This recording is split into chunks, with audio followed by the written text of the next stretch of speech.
হাদিসের মধ্যে আছে, আল্লাহর নবী সাল্লাল্লাহু আলাইহি সাল্লাম বলছেন, হাসরের ময়দানে প্রত্যেক নাফরমানকে, পাপীদেরকে, দুনিয়া যারা আনন্দ উল্লাস আর ফুর্তি আর হারাম মজা নিয়া ভোগ করছে, আল্লাহ তাআলা ফেরেশতাদেরকে বলবে, পরে জাহান্নামের বাহির দিয়া একটা বার ঘুরাইয়া জাহান্নামের দরজা বরাবর 1 মিনিট বা 10টা সেকেন্ড দরজার বরাবর দাঁড় করাইয়া এরপরে আমার কাছে নিয়ে আসো। বিশুদ্ধ হাদিস। প্রত্যেক নাফরমানকে ফেরেশতারা জাহান্নামের বাহিরে ঘুরাইয়া দরজার সামনে 1 মিনিট বা 10টা সেকেন্ডের জন্য দাঁড় করাবে। জাহান্নামের একটা আগুনের বাতাস তার বুকটা বরাবর একটা ধাক্কা দিবে বাতাস।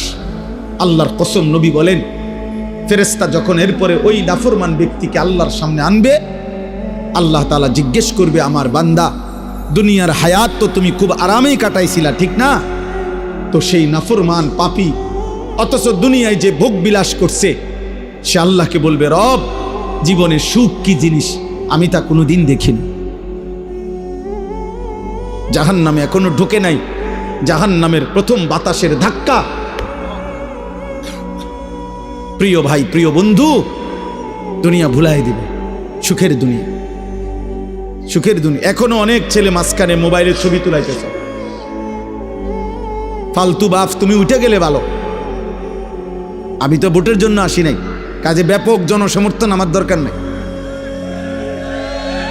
আমি নির্বাচনে প্রার্থী না, আমার কোনো ভোটের দরকার নাই, কাজে আমার ব্যাপক সমর্থন লাগবে এমন না। আমি 2-4-5 জন মানুষের সামনেও বয়ান করছি। অতএব দয়া করে আমি অনুরোধ করছি, আমাদের দিকে তাকাই আসুন। এবং সকল বক্তার ওয়াজ, নিজের ফায়দা দরকার।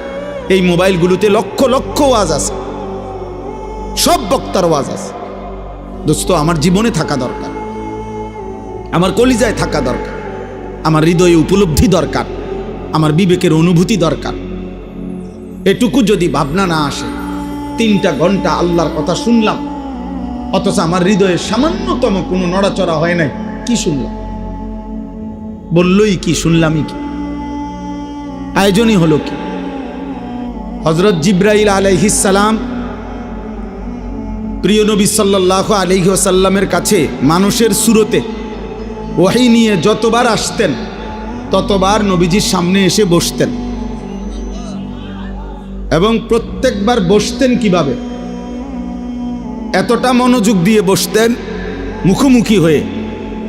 হাদিসে স্পষ্ট আছে, ফাআসনাদা রুকবাতাইহি ইলা রুকবাতাইহি, অর্থাৎ জিবরাইলের 2 হাঁটু রাসূলুল্লাহ সাল্লাল্লাহু আলাইহি ওয়াসাল্লামের 2 হাঁটু মুখোমুখি একদম বরাবর করে বসতেন। তো যদি আমার 2 হাঁটু বরাবর আরেকজন হাঁটু 2টা মুখোমুখি করে বসে, তাহলে বুক এটাও বরাবর, চেহারা এটাও বরাবর, এতটা বরাবর করে বসতেন। এরপরে নবীজির সাথে কথা বলতেন। এই জন্য আমাদের এই আখলাক দরকার। এটা সুন্নাত, এটা আমল, এটা আদব। আল্লাহর কথা শুনবার ক্ষেত্রে দোস্ত, শুধু কেবল বক্তা দেখলাম, কিছুক্ষণ শুনলাম, চলে গেলাম, এটা যেন না হয়, এটা যেন না হয়। কারো সুর ভালো, কারো টান ভালো, কারো হুঙ্কার ভালো, কারো ঝংকার ভালো, কেউ চিৎকার দিলে ভালো, কেউ কান্দা কান্দা কইলে ভালো, কেউ হাসাইলে ভালো। দোস্ত আমার, এটা কোনো মাহফিলের বিবেচ্য বিষয় না। এটা কোনোভাবেই ইনসাফের কথা না যে আমি শুধু এরকম কোনো একটা কিছুর জন্য অপেক্ষা করলাম, সুর দিলে আসি, নাইলে নাই, টান দিলে আসি, চিৎকার দিলে আসি, নাই তো নাই। না বাপ, আল্লাহর কথা এর জন্য না। কোরআনুল কারীমের মধ্যে আল্লাহ তাআলা বারবার এটা বলছেন, লাআল্লাকুম তাযাক্কারুন। কেন আমার কথা নাজিল করছি? আল্লাহ তাআলা বলেন, যেন তোমরা উপদেশ গ্রহণ করতে পারো। লাআল্লাকুম তাযাক্কারুন, ইয়াইযুকুম লাআল্লাকুম তাযাক্কারুন। আল্লাহ বলেন, আমি ওয়াজ করছি যেন তোমরা উপদেশ গ্রহণ করতে পারো। লাআল্লাহুম ইয়াত্তাকুন, আমার বান্দারা যেন আল্লাহকে ভয় করতে পারে। লাআল্লাকুম তাত্তাকুন, যেন তোমরা মুত্তাকি হতে পারো। এইভাবে কোরআনে বলছে লাআল্লাহুম ইয়াতাফাক্কারুন, যেন আমার বান্দারা ভাবতে পারে। বহু আয়াত আছে কোরআনের এ কথা যে আল্লাহ চায় বান্দা তুমি আমার কথা থেকে ভাবো, আমার বন্ধুর আখলাক দেখে ভাবো, ফিকির করো, চিন্তা করো, ভাবনা করো। ফাতাবিরু ইয়া উলিল আবসার, আল্লাহ নিজে বলছে হে চোখওয়ালারা তোমরা ভাবো। ফাতাবিরু ইয়া উলিল আলবাব, হে বিবেক বুদ্ধিওয়ালারা তোমরা ভাবো। ইন্নামা ইয়াতাযাক্কারু উলুল আলবাব, আল্লাহ বলেন আমার কোরআন থেকে বিবেকবানরা উপদেশ গ্রহণ করে। আল্লাহ বলছেন লাকাদ কানা ফি কাসাসিহিম ইবরাতুল লিউলিল আলবাব, আমি আল্লাহ পিছনের যতগুলো ঘটনা কোরআনে বলছি, নূহ নবীর ঘটনা, মূসা নবীর ঘটনা, নমরুদের ঘটনা, ফেরাউনের ঘটনা, আল্লাহ বলেন এগুলো কিচ্ছা বলছি আর অবসর সময় পার করছি এজন্য না, বরং ইবরাতুল লিউলিল আলবাব, প্রত্যেকটা বিবেকবান বুদ্ধিমানের জন্য যেন উপদেশ হয়, নসিহত হয়। কোরআনুল কারীমের মধ্যে আছে আল্লাহ বলছেন মূসা নবীকে, ভাইয়া তোমরা বসতে হবে, এই ছেলেরা, এই মোবাইলওয়ালা ছেলে বসো তুমি। দোস্ত আমি অনুরোধ করি, একটা ছেলেও, আমার হাত জোড় অনুরোধ তোমাদের কাছে, মোবাইল হাতে ধরে ভিডিও বা রেকর্ড করবে না কেউ, আল্লাহর ওয়াস্তে। এই মাহফিল আমি যখন কর্মজীবনের শুরু আমার, আমি তখন থেকে চিনি এই মাহফিল। এই মাহফিলে আমি নিজে শ্রোতা হয়ে ওয়াজ শুনছি, এইখানে বসে ওয়াজ শুনছি আমি। এটা ফল ব্যবসায়ীদের মাহফিল, ঐতিহ্যবাহী মাহফিল, আলহামদুলিল্লাহ। অল্প কয়েকজন ব্যবসায়ী মনে করেন আফেল উফুল বেচে, কিন্তু আল্লাহর দ্বীনের একটা ফিকির ধারাবাহিক করাতে আজকে তারা পুরো অঞ্চলের জন্য ব্র্যান্ড, তারা একটা প্রতীক। হাজারো মানুষ অপেক্ষায় থাকে যে ফল ব্যবসায়ীদের মাহফিলটা কোন দিন হবে। তাইলে কিছু অল্প মানুষ হোক, সামান্য হিম্মত হোক, কিন্তু আল্লাহর পথে লেগে গেলে, শুরু করলে একদিন আল্লাহ এটাকে অনেক দূর আগায় দেয়। এটা একটা গুরুত্বপূর্ণ বিষয়, গুরুত্বপূর্ণ বিষয়।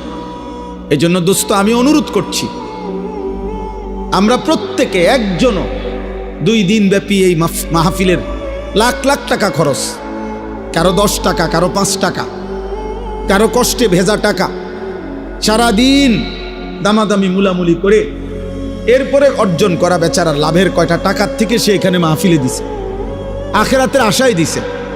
আমরা ভিডিও করমু, মোবাইল করমু, ছবি তুলমু, বুট বেচা হবে, বাদাম বেচা হবে, চটপটি বেচা হবে। প্রিয় ভাই, প্রিয় বাবা, এর জন্য এত বড় মাহফিল সাজানো হয় নাই। এটা ইনসাফ না বাপ, এটা ইনসাফ না। 10 লাখ টাকা যদি খরচ হয় তাহলে এই 5-10 লাখ টাকার মাকসাদ এটা নয়, বরং আখেরাত। আখেরাত, পরকালের একটু সঞ্চয়, আখেরাতের একটু পুঁজি, আখেরাতের পুঁজি। এই জন্য দোস্ত আমি অনুরোধ করছি প্রত্যেকে, আমার কথা হইল মোবাইল চালাবার দরকার তো আপনি বাইরে যান, আল্লাহর কথা দিল দিয়ে শুনেন, দরদ নিয়ে শুনেন। বলতেছিলাম ফেরাউনের মতো কাফেরের কাছেও যখন আল্লাহ তাআলা মূসা আলাইহিস সালামকে পাঠাইছেন, কোরআনে আছে আল্লাহ বলছেন হে মূসা, ফেরাউনের মতো এই খোদা দাবিদার, এই নিকৃষ্ট কাফের, এত বড় জালেম, তার কাছে তুমি যাও, আমার কথা বলো, কালেমার দাওয়াত দাও। কেন? লাআল্লাহু ইয়াতাযাক্কারু আও ইয়াখশা, এই যে কোরআন শরীফের আয়াত, ফাকুলা লাহু কাওলান লায়্যিনা লাআল্লাহু ইয়াতাযাক্কারু আও ইয়াখশা। এই পাঞ্জাবিওয়ালা, এই পাঞ্জাবিওয়ালা, অটো নাকি? হুজুর অটো উঠাও, সিএনজি উঠাও, বাজারে দেখো জ্যাম লাগিয়া গেছে, ওগুলো উঠাও।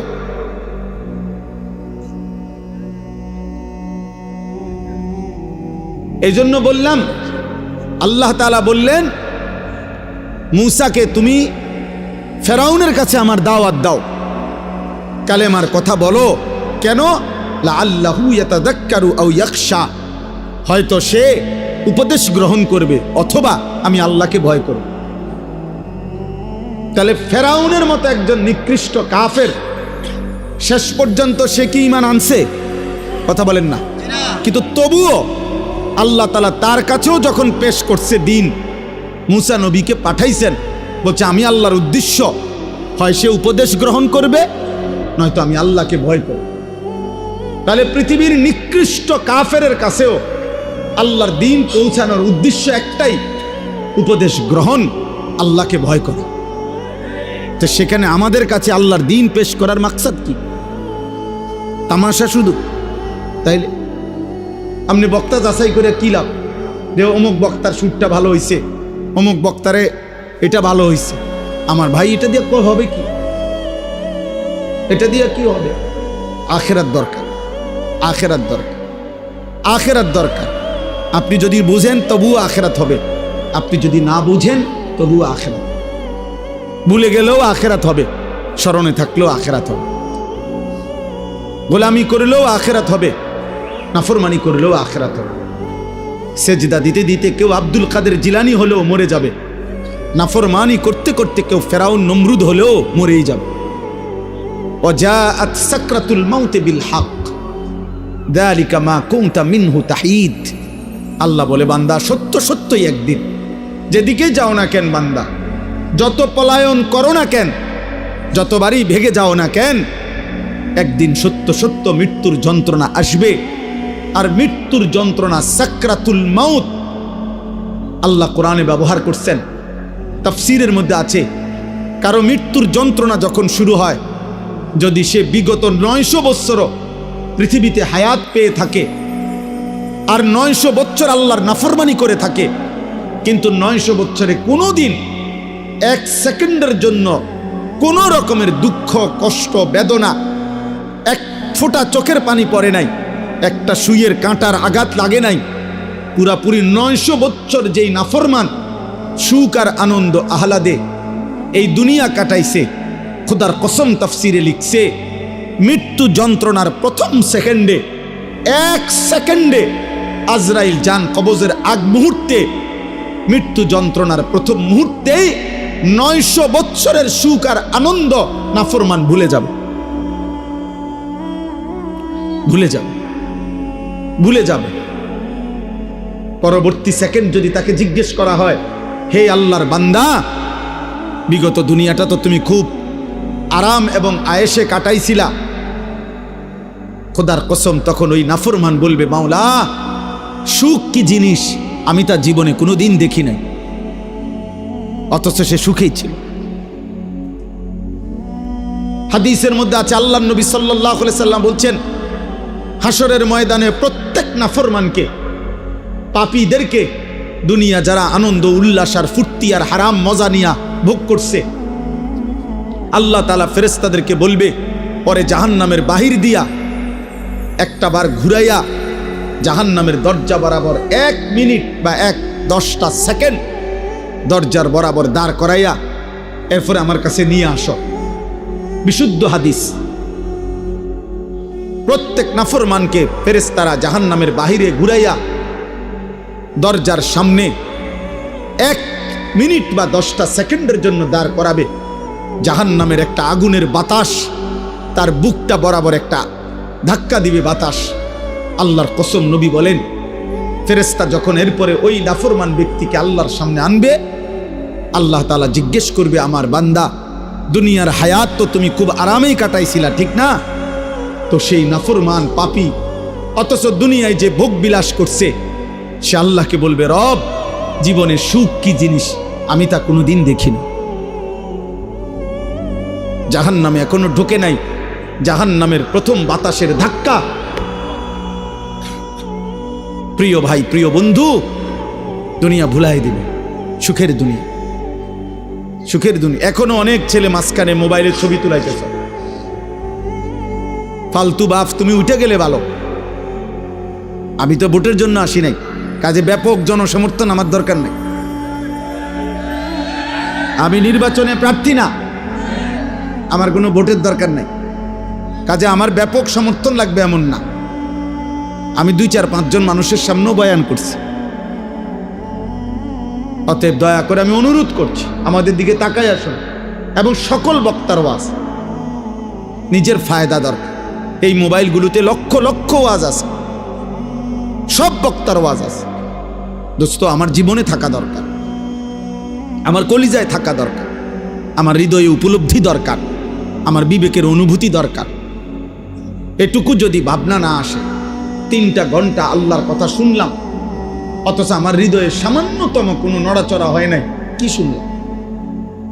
বললই কি, শুনলামই কি, আয়োজনই হলো কি? 10 ঘন্টা ওয়াজ শুনলাম, আমার হৃদয়ে কোনো অনুভূতি জাগে নাই। হাদিসের মধ্যে আছে, হযরত ইরবাদ ইবনে সারিয়া বলেন রাদিয়াল্লাহু তাআলা আনহু, নবীজি আমাদের সামনে ওয়াজ করেছেন। ওয়াজানা রাসূলুল্লাহ সাল্লাল্লাহু আলাইহি ওয়াসাল্লাম, নবীজি যখন আমাদের সামনে ওয়াজ করলেন, তিনি বলেন, জারাফাত মিনহাল উয়ুন ওয়া ওয়াজিলাত মিনহাল কুলুব, আমাদের প্রত্যেকের চোখ দিয়ে অঝরে পানি ঝরতে লাগলো এবং আমাদের অন্তরগুলো আল্লাহর ভয়ে কাঁপতে শুরু করল। এ ছিল ওয়াজের ফলাফল, প্রতিক্রিয়া সাহাবায়ে কেরাম। এই জন্য দোস্ত, আমরা প্রত্যেকেই এই কথা মনে রাখতে হবে, আমরা মরেই যাব। মৃত্যুর যন্ত্রণার এক মুহূর্ত আমাদের দুনিয়া সব ভুলাই দিবে। হযরত নূহ আলাইহিস সালামের জামানার ওনার একজন বংশধরকে ঈসা আলাইহিস সালাম কবর থেকে তুলছিলেন। ঈসা নবীর জামানায় কিতাবের মধ্যে আছে, ঈসা নবী তখন নূহ আলাইহিস সালামের বংশধরকে জিজ্ঞেস করছিল, আপনি দুনিয়াতে কতদিন হায়াত পাইছিলেন? তিনি বলছেন 450 বছর। তখন ঈসা আলাইহিস সালাম জিজ্ঞেস করছে, হে নূহ নবীর বংশধর, আপনার চুল দাড়ি সাদা হইছে কোন বছর? 450 বছরের ভিতরে। নূহ আলাইহিস সালামের বংশধর বললেন, হে নবী ঈসা, আল্লাহর কসম, 450 বছরে আমার চুল দাড়ি কোনোদিন সাদা হয় নাই। মৃত্যু পর্যন্ত আমার চুল দাড়ি 450 বছর কালোই ছিল। কিন্তু আল্লাহর কসম, নবী ঈসা, মালাকুল মউত আজরাইল যখন আমার জান কবজ করতে শুরু করে, এই জান কবজের এই কয়েক সেকেন্ডের কষ্টে আমার চুল দাড়ি 450 বছরের কালো চুল দাড়ি সাদা হয়ে গেছে। দোস্ত আমার কাছে কিতাব আছে গাড়িতে, ওয়াজাআত সাকরাতুল মাউত বিল হক। ওই কিতাবের মধ্যে আছে নবীজির বিখ্যাত একজন সাহাবী হযরত আমর ইবনুল আস রাদিয়াল্লাহু তাআলা আনহু, অনেক বড় জলিলুল কদর সাহাবী ছিলেন। ইসলামের ইতিহাসে রাসূলুল্লাহ সাল্লাল্লাহু আলাইহি সাল্লামের সাহাবাদের মধ্যে সবচেয়ে বড় যোদ্ধা যারা ছিলেন, তার মধ্যে উনি একজন।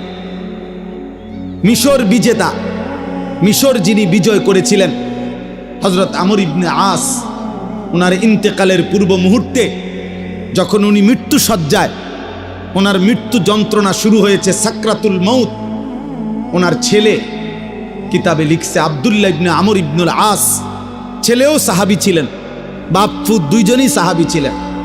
ওনার ছেলে আব্দুল্লাহ এই মৃত্যুর পূর্ব মুহূর্তে ওনার আব্বা আমর ইবনে আস রাদিয়াল্লাহু তাআলা আনহুকে জিজ্ঞেস করলেন, আব্বা, এই মুহূর্তে মৃত্যু যন্ত্রণা আপনার কাছে কেমন মনে হচ্ছে? আপনি আমাকে একটু বলেন।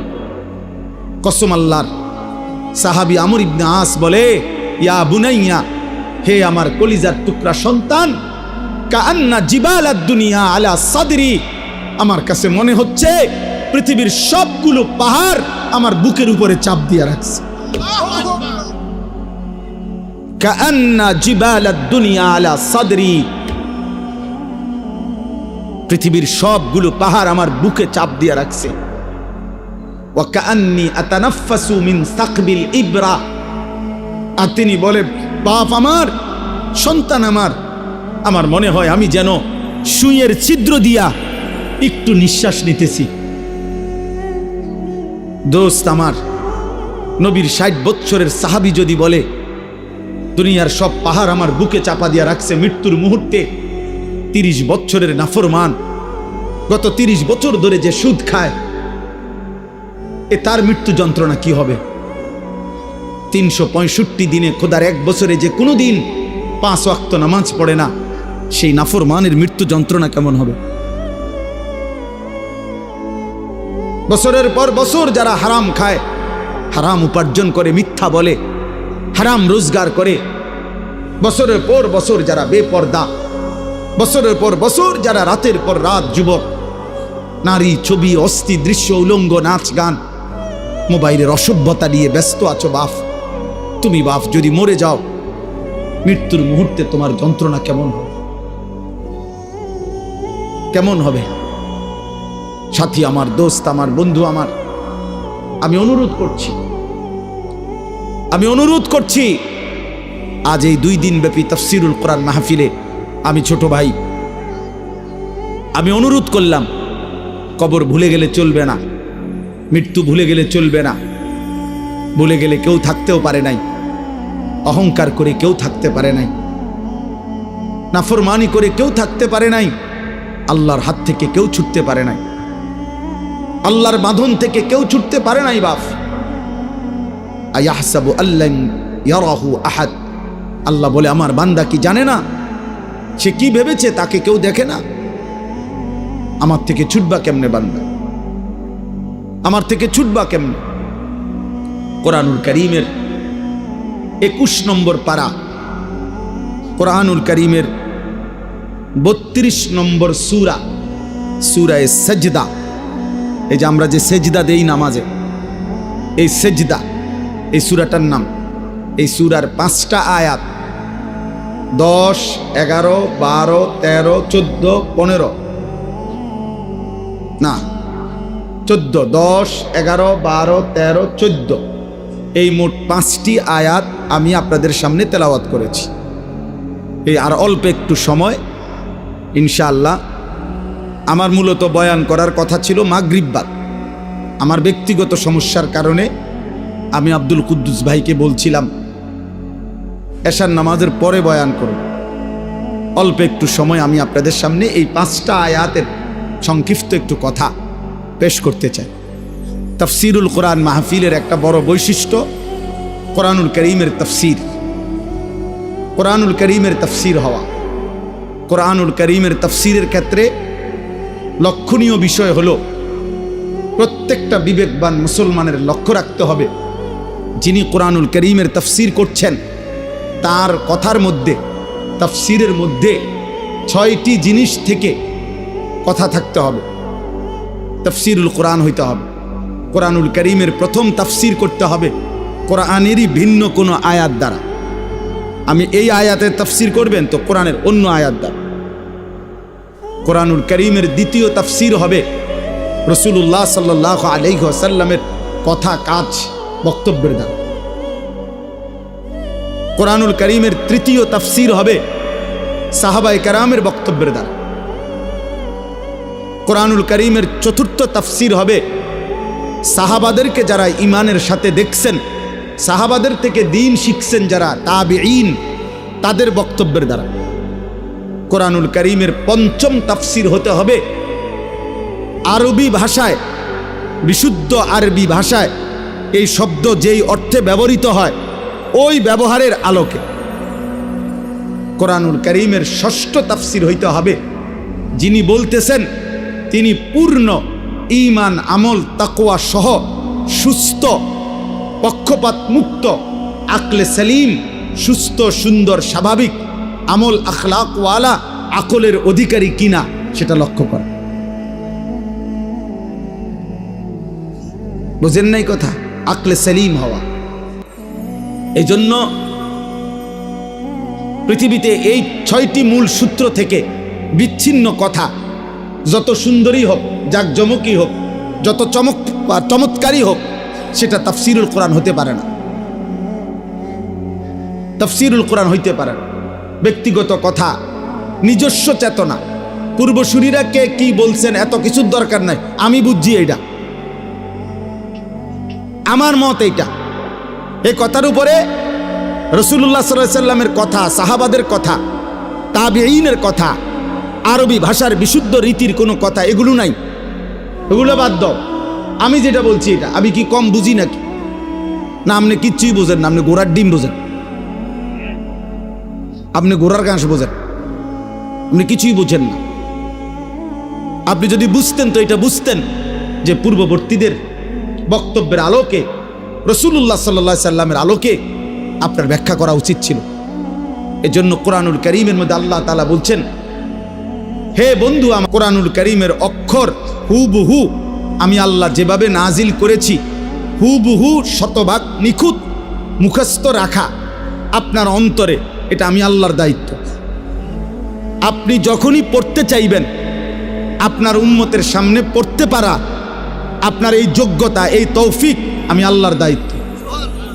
যখনই আপনি ব্যাখ্যা করতে চাইবেন, আমি আল্লাহ কি বুঝাইতে চাইছি, এটা যদি আপনি বিশ্লেষণ করতে যান, সেই বিশ্লেষণটাও বলে দেওয়া আমি আল্লাহর দায়িত্ব। এটা আমার জিম্মাদার। লা তুহাররিক বিহি লিসানাকা লিতাজারা বিহি ইন্না আলাইনা জামআহু ওয়া কুরআনা। আল্লাহ বলেন আপনার অন্তরে কোরআন হুবহু বসিয়ে দেওয়া, মুখস্থ করিয়ে দেওয়া, আপনার জবান দিয়ে যতবার ইচ্ছা আপনার উম্মতের সামনে পড়িয়ে দেওয়া, পড়ার তৌফিক। এর একটু পরে আছে সুম্মা ইন্না আলাইনা বায়ানা। এই বায়ানা মানে অর্থ হলো, বায়ান মানে হলো ব্যাখ্যা, তাফসীর। অতঃপর এই আয়াতগুলোর তাফসীর, ব্যাখ্যা, বিশ্লেষণ বলে দেওয়া, তিনটাই আমি রব আমার নিজ হাতে নিলাম। সুবহানাল্লাহ, সুবহানাল্লাহ। এজন্য রাসূলুল্লাহ সাল্লাল্লাহু আলাইহি সাল্লামের প্রতি শব্দ, প্রতি উচ্চারণ, প্রতি বাক্য সব কিছু রব কর্তৃক, আল্লাহ কর্তৃক নিয়ন্ত্রিত।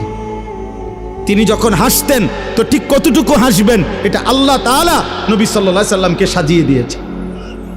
তিনি যখন কাঁদতেন তো কতটুকু পরিমাণ কাঁদবেন, কি চিৎকার দিয়া কাঁদবেন, না লাফাইয়া কাঁদবেন, না গৈরাইয়া কাঁদবেন, তা আল্লাহ তাআলা বলেন বন্ধু আপনার হাসি, আপনার কান্না, আপনার হাঁটা, আপনার চলা, আপনার উঠা, আপনার বসা, আপনার আচরণ, আপনার উচ্চারণ, আপনার রাত, আপনার দিন, আপনার সকাল, আপনার দুপুর, আপনার ঘর, আপনার সংসার, আপনার বাজার, আপনার ব্যবসা, আপনার একাকিত্ব জীবন, আপনার সকলের মাঝে জীবন, স্ত্রীর সাথে আখলাক, সন্তানের সাথে আখলাক, মানুষের সাথে আখলাক, রাষ্ট্র পরিচালনার নীতি, সব আমি আল্লাহ একটা একটা করে ঠিক করে দিয়েছি।